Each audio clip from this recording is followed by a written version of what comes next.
So guys, आज की ये कहानी विजय नाम के एक भाई की है। मैं आज जो आपको कहानी सुनाने वाला हूँ ये एक सच्ची घटना है। आज की कहानी कुछ ऐसी है। विजय भाई जो थे वो शादीशुदा थे और उनकी शादी को अभी कुछ टाइम ही गुजरा था और उनके भाई के साथ छोटे भाई की शादी होने को थी। छोटे भाई की शादी होने ही वाली थी, इसलिए अब उनको थोड़े बड़े घर की ज़रूरत महसूस होने लगी, क्योंकि अब जो घर में रह रहे थे और छोटे भाई की भी शादी होने वाली थी, तो उसके मुताबिक ये घर काफ़ी छोटा था। तो उन्होंने है ना एक एजेंट को बोला कि कोई घर हो तो वो दिखाने के लिए। तो एजेंट ने भी ज़्यादा टाइम वेस्ट नहीं किया, 1-2 दिन में विजय को एक घर दिखाया जो कि उसके बोलने के मुताबिक एकदम परफेक्ट था। और उसने विजय को भी यही बोला कि आपके मुताबिक ये घर एकदम परफेक्ट है और आप अपने परिवार को लेके यहाँ पे रह सकते हैं। कुछ ही दिनों में एजेंट ने विजय को वो घर दिखाया ले जाके, और विजय को वो घर देखते ही बहुत पसंद आया। कह सकते हैं कि एक ही नज़र में विजय को वो घर काफ़ी पसंद आया और उसके मुताबिक भी वो घर बड़ा भी था और एकदम परफेक्ट था, जहाँ वो फैमिली को लेकर रह सकता था। तो विजय ने ज़्यादा टाइम वेस्ट नहीं किया और जल्दबाजी में उसने वो घर फिक्स कर दिया और एडवांस पेमेंट भी कर दिया। अब वहाँ पे 2-3 ही दिनों में विजय ने वहाँ पे शिफ्ट हो गए।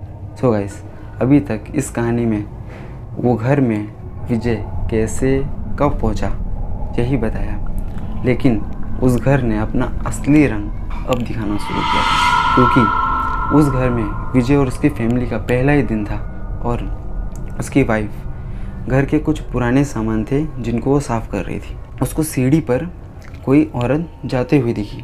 उसको मतलब ध्यान से तो नहीं देखा उसने कौन था, बट उसको इतना क्लियर था कि कोई औरत गुजर के गई। तो उसको लगा कि अम्मी होगी, छत पे गई है, कोई काम होगा तो मम्मी छत पे गई है। तो उसने कुछ भी नहीं सोचा, लेकिन उसका फ़ोन थोड़ी देर में बजा, जो कि वो हॉल में रखा हुआ था। तो वो उठ के जब तक वो हॉल में फ़ोन उठाने के लिए गई तब तक फ़ोन कट गया था, लेकिन उसने फ़ोन उठा के देखा तो फ़ोन उसकी अम्मी का था। उसने सोचा अम्मी छत पर ही है तो मेरे को फ़ोन क्यों कर रही है, लेकिन उसको लगा कि शायद अम्मी को कोई काम होगा इसलिए फ़ोन करके साथ बुलाना होगा, इसलिए फ़ोन कर रही होगी। तो उसने वापस से अम्मी को कॉल बैक नहीं किया और डायरेक्ट छत पे गई देखने के लिए कि क्या हुआ। छत में चारों तरफ देखा कि क्या हुआ, कहाँ पर है मम्मी, लेकिन उसको मम्मी कहीं पर भी नहीं दिखी। तो उसने सोचा मम्मी छत पे ही तो गई थी और अभी वो नीचे भी नहीं आई, तो मम्मी गई किधर। उसने तुरंत फ़ोन उठाया और उस अम्मी को फ़ोन लगाया। उसकी मम्मी ने फ़ोन उठाया और उसने मम्मी को बोला कि क्या हुआ, अभी आप छत पे गए थे, आपने फ़ोन किया था, क्या हुआ।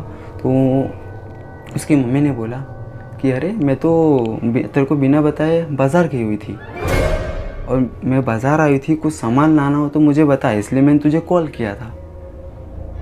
ये सुनते ही उसके पूरे होश उड़ गए और उसके हाथ कांपने लगे कि उसने किसी को जाते हुए जिसको देखा था उसको इतना क्लियर था कि कोई औरत गुजर के छत पे गई थी, लेकिन वो अम्मी नहीं थी तो वो कौन थी।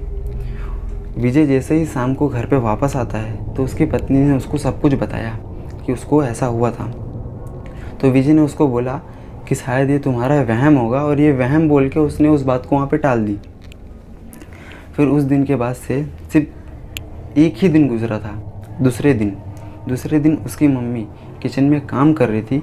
किचन में उसकी मम्मी मछली साफ़ कर रही थी, जिसमें अचानक से उसकी मम्मी के किसी ने पीछे से बाल खींचे। उसकी मम्मी ने अचानक पीछे मुड़ के देखा और जैसे ही पीछे मुड़ के देखा वहाँ पर कोई भी नहीं था। अगर कोई पीछे नहीं था, लेकिन उनको ऐसा महसूस हुआ था कि किसी ने उनका बाल खींचा है।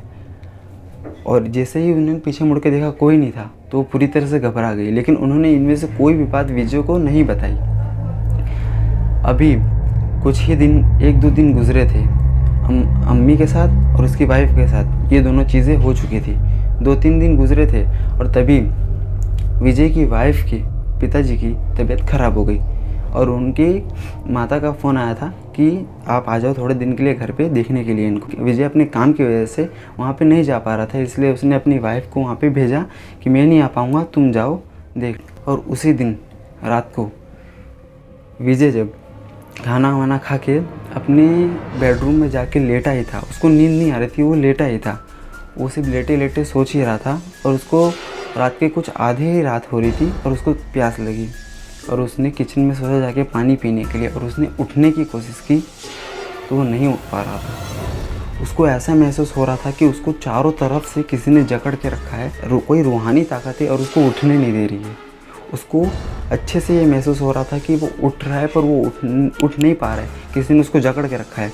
उसने थोड़ी देर तक मशक्क़त की कोशिश की तो अचानक से वो उठ गया और उसने वो बात तुरंत जाके अपनी माँ को बताया और उसकी माँ ने भी उसके साथ हुई घटना, जो किचन में किसी ने उनका बाल खींचा था, उसकी माँ ने भी उसको वो बात बताई।